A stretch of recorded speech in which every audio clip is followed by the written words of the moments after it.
വാ ശ്യാമേ.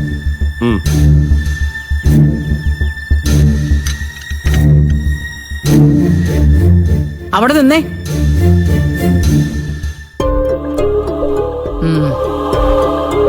ഇന്ദ്രനെ അനുപമയും ഞാൻ തിരിച്ചു വിളിച്ചോളാം. നിങ്ങൾ ആരും ഇവിടെ ഒന്നും പോണ്ട.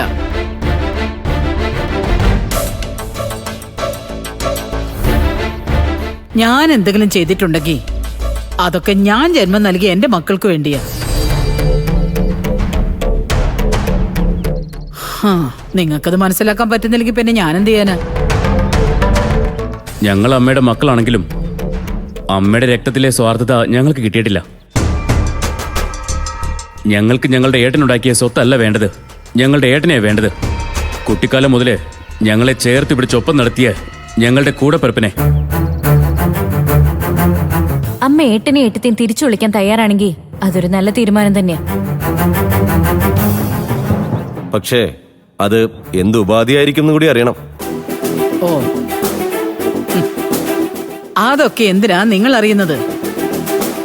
വിച്ചുവായിട്ട് അവർ രണ്ടുപേരും ഇവിടെ വന്ന് താമസിക്കും, അതുപോലെ. മതി, അത് മതി ശ്യാമേ.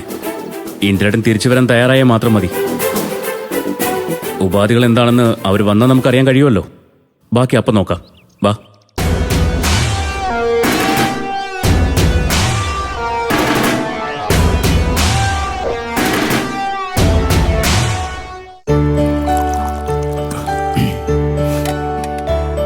ഇന്ദ്രേട്ടാ,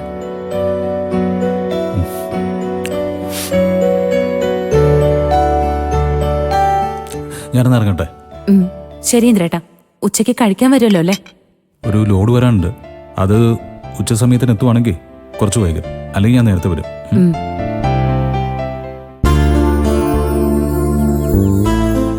മോൻ ഇറങ്ങുകയാണോ? ആ അതെ. പാനുമ്മയ്ക്ക് എന്തെങ്കിലും വാങ്ങാനുണ്ടോ? മരുന്നോ കുഴമ്പോ അങ്ങനെ എന്തെങ്കിലും? വേണ്ട മോനെ, എല്ലാ ആവശ്യത്തിൽ കൂടുതൽ ഇരിപ്പുണ്ട്. ഞാൻ ഇറങ്ങാം. ശരിയാലോ.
നീ വിളിച്ചിട്ടല്ലല്ലോ ഞാൻ ഇവിടെ വരെ വന്നത്.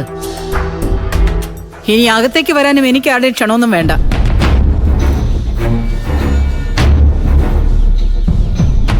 നീ പോകാൻ ഇറങ്ങിയതാണോ? അതെ. എനിക്ക് ചില കാര്യങ്ങൾ പറയാനുണ്ട്. അതിന് ഉത്തരം പറഞ്ഞിട്ട് നീ എവിടെ വേണമെങ്കിലും പൊയ്ക്കോ.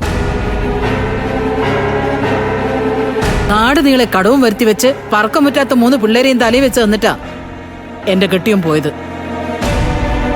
അത് കഴിഞ്ഞ് നിന്നെ ഉൾപ്പെടെ എല്ലാത്തിനെയും വളർത്തി വലുതാക്കാൻ ഞാൻ ഒരുപാട് കഷ്ടപ്പെട്ടിട്ടുണ്ട്. എന്റെ മക്കളെ വളർത്തിയതിനൊപ്പം ഒരു കുറവും വരുത്താതെ നിന്നെയും ഞാൻ വളർത്തി. എന്നിട്ടിപ്പോ ഒരു അവസരം കിട്ടിയപ്പോ എല്ലാ ഉത്തരവാദിത്തങ്ങളും വലിച്ചെറിഞ്ഞ് നീ നിന്റെ ഭാര്യയും കൊച്ചിനെയും കൊണ്ട് ഒറ്റയ്ക്ക് താമസിക്കാൻ ഇറങ്ങിപ്പോന്നു അല്ലേ? നീ എന്തൊക്കെയാ സുശീല ഈ പറയുന്നേ? അങ്ങനെ ആരെയും നോക്കാതെ ഉത്തരവാദിത്തങ്ങളില്ലാതെ നടക്കുന്ന ആളാണോ ഇന്ദ്രൻ? ഇത്രയും നാളും നിങ്ങൾക്ക് ആർക്കെങ്കിലും എന്തെങ്കിലും ഒരു കുറവ് വരുത്തിയിട്ടുണ്ടോ ഇന്ദ്രൻ? അതൊക്കെ അവനിപ്പം മടുത്തിട്ടുണ്ടായിരിക്കും ഭാനുമ്മേ. അതല്ലേ ഇനിയുള്ളതെല്ലാം അവന്റെ ഭാര്യയ്ക്കും കൊച്ചിനും മാത്രം മതി, വേറെ ആരെയും നോക്കണ്ടെന്ന് തീരുമാനിച്ച് രക്ഷപ്പെട്ടത്. അങ്ങനെയൊന്നും ഞാൻ കരുതിയില്ല. ഞാൻ ആരുമല്ലാത്തൊരു വീട്ടില് ഇനി നിൽക്കേണ്ടെന്ന് തോന്നിയോണ്ടാ അവിടെ നിന്ന് ഇറങ്ങിയത്. അല്ലാതെ ഉത്തരവാദിത്തങ്ങളും ഒളിച്ചോടിയതല്ല.